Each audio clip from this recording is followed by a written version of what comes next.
So oftentimes I'm also asked about astro-theology and the astrology.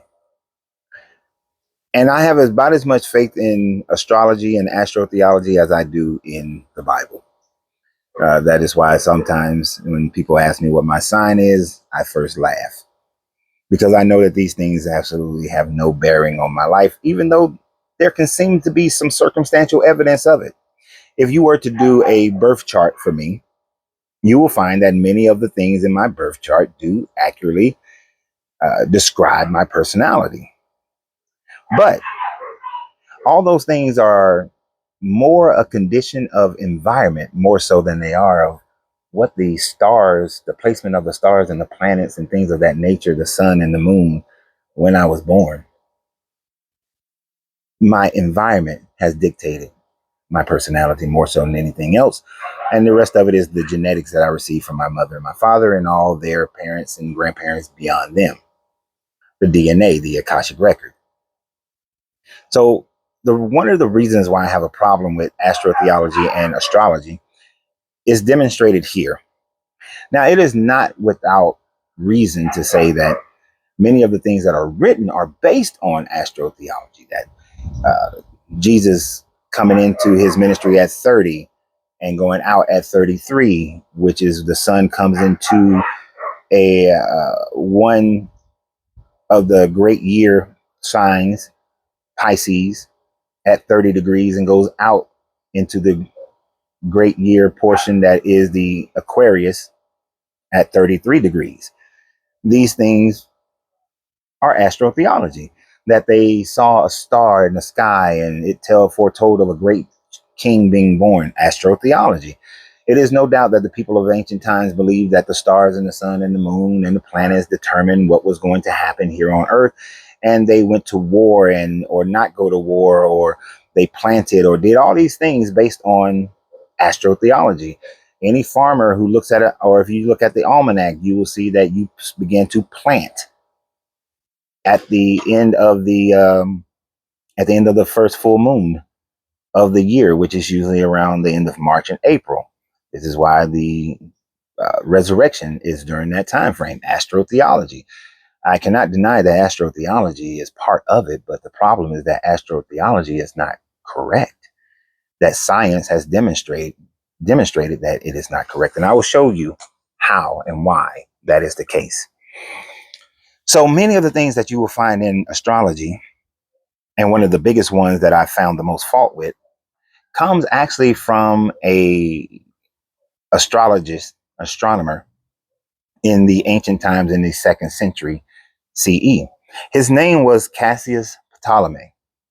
So Cassius Ptolemy wrote his treatise, and although the only copies we have are in Arabic and they were found in Babylon, what he wrote was that he noticed that the planets did this movement that you see here in the sky.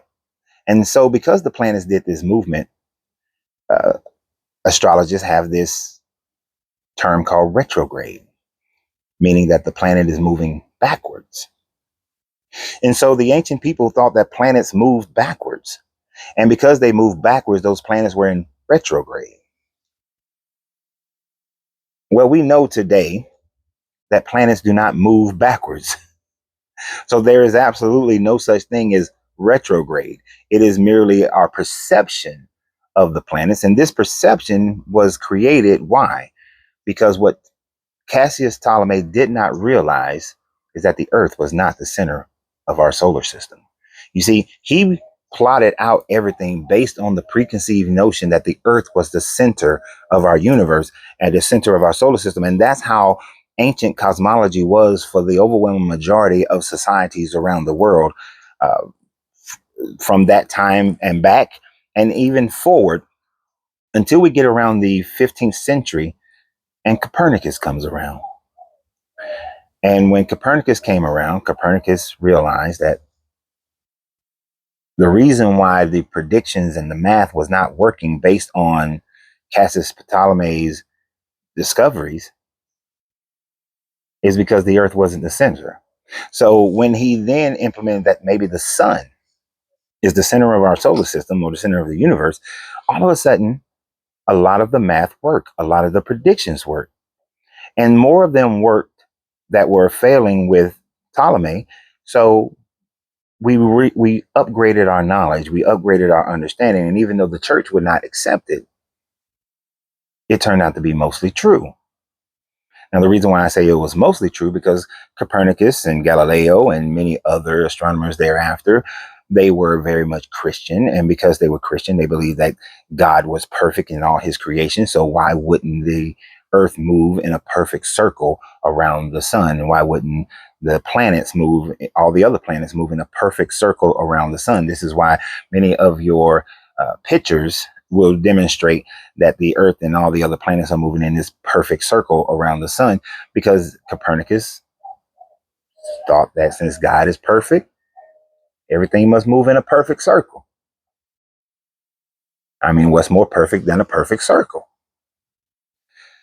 I believe it wasn't until, and you guys can correct me on this one, I believe it wasn't until Kepler came around. And when Kepler came around, and although much of the math was working as far as based the Copernican theory, there was still problems. Some of the math still just wasn't working. Some of the planets and things still weren't happening in their rightful order. And so Kepler, I believe, was the first one to prominently display that the Earth moved in an elliptical orbit, that the other planets must also then move in an elliptical orbit. And when Kepler did this, the math worked. The planets were where they were supposed to be. The stars were where they were supposed to be. Everything, for the most part, was where it was supposed to be. So although our, the writers of these ancient texts did believe in astro-theology and wrote accordingly, astro-theology is not supported by science. Astro-theology has no basis of facts. And then astrology certainly is incorrect. Planets do not move backwards. So, and the math was wrong then, the math is wrong now. Mars moving in retrograde in Libra has nothing to do with my peaceful nature. I believe that's how that would work. It has nothing to do with my peaceful nature. So when people ask me that question, that is the reason why, because the science says no. And I am not a believer in science.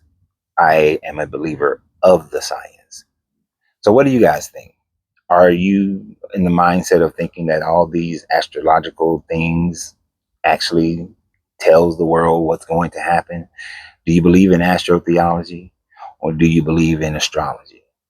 Because it is purely a belief that is not supported by facts, and the facts actually go against it. So always remember, you have to free yourself to be yourself, because your greatness is non-negotiable. Good journey, good vibrations.